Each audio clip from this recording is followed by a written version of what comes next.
غم گذشته، گذشته ها گذشته، هرگز به قصه خوردم گذشته بر نگشته. به فکر آینده باش، دلشاد و سرزنده باش، به انتظار فرقت خورشید تو بنده باش.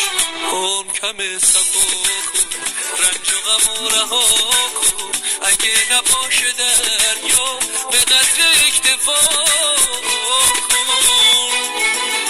عمر کم صفا کن، گذشته رو رها کن، اگه نباشه دریا به قدر اکتفا کن، به قدر اکتفا.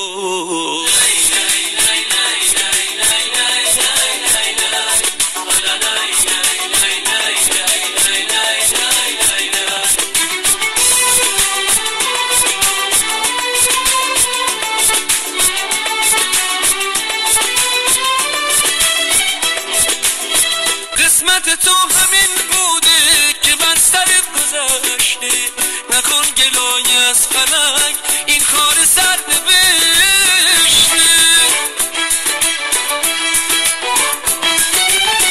قسمت تو همین بوده که بر سر گذشته، نکن گلای از فلک این کار سر نوشته. عمر کم صفا کن، رنج و غم و رها کن، اگه نباشه دریا به قدر اکتفا.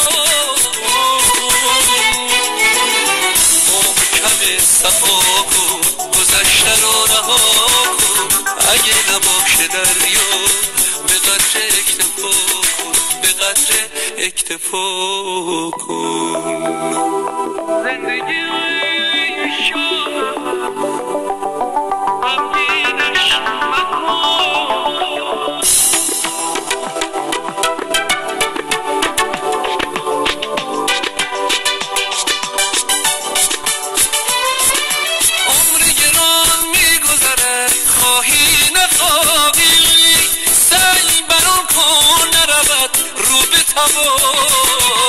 مطلب دل را طلب از سوی خدا کن، زان که بود رحمت او لایتناهی.